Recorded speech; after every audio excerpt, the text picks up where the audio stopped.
Another sign that Allah placed in the creation that al-Rhagib al-Isfahani draws our attention to is that everything that's in creation, more or less, is suited for a purpose that serves a human need. At least, if that's not an absolute statement, then at least much more so than other animals or other creatures. Okay, so again, the author, he's trying to establish this kind of, not necessarily supremacy, but this distinct nature of the human being. What makes the human being so different than other sorts of creatures? This is one of the things, is that if you look at creation as a whole, much more of it is in the service of human needs than other creatures. The variety of food that we have is staggering compared to other animals. Things that are in the creation are usually either food for us, or food for our food, or medicinal, or some sort of resource that we can put to use, right? Like all these sorts of things are geared towards satisfying human needs in some way or another. The animals that we can utilize, we utilize every part of the animal, from their teeth down to their bones, their hides, all these sorts of things. And just because we realize, someone might come and say, well, okay, there's this thing or that thing that we don't use or we don't know how to use. But we shouldn't confuse our lack of knowledge and understanding as understanding that something doesn't have a purpose. That's a mistake. Just because you don't understand the purpose of that thing, or you don't understand how that thing serves you, doesn't mean that it doesn't serve you, right? And the author gives an example. Like, there's some trees or there's some plants that we can't eat. Maybe they're poisonous. If they're not poisonous, they're disgusting.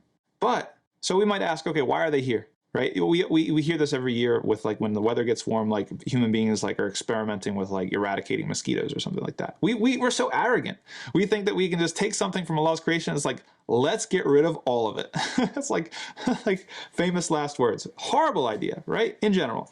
That's not to say that, okay, yes, okay, we need to, there's malaria, there's things that are spread by mosquitoes, it hurts human beings, we should explore ways to solve those issues. But by wiping out like an entire creation of Allah, it sounds like the beginning of a movie, right? Like a horror movie or something like that. Like sounds like a really bad idea, right? And that's from human arrogance.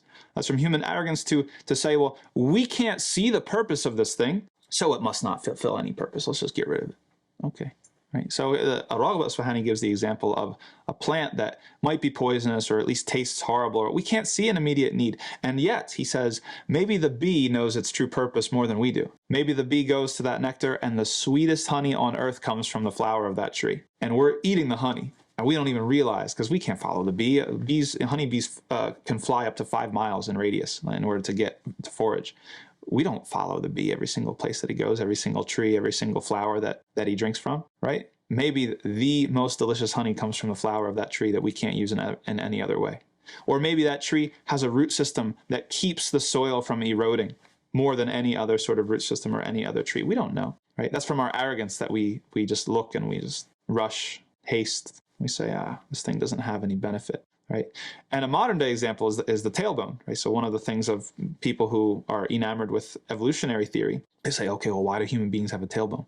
It's useless. It doesn't serve any purpose. Just because you don't see a purpose doesn't mean it doesn't serve any purpose. And of course, from our tradition in Islam, we know that the first thing that we're going to be resurrected from is the tailbone, right? And so maybe you're waiting for a day to realize its purpose, and it's going to be too late on that day. So we see this kind of human arrogance. The overall point that al-Rhagib al-Isfahani is making is that the creation serves us and serves our needs. And that's not to be in a supremacist way where that's actually an enormous trust. It's an amana, right? We have an enormous responsibility to not only be grateful, but to use responsibly, right? We can't waste. The Prophet ﷺ prohibited wasting water for wudu, even if you were in a running river. So then what about if a resource is more scarce than that? Or what about for a purpose that's less valuable and less important than wudu and prayer, right? Min bab al-awla. Of course, those things are going to be even more important. And so we have to realize not just to be grateful, but to be grateful through our actions, and this is the beginning of our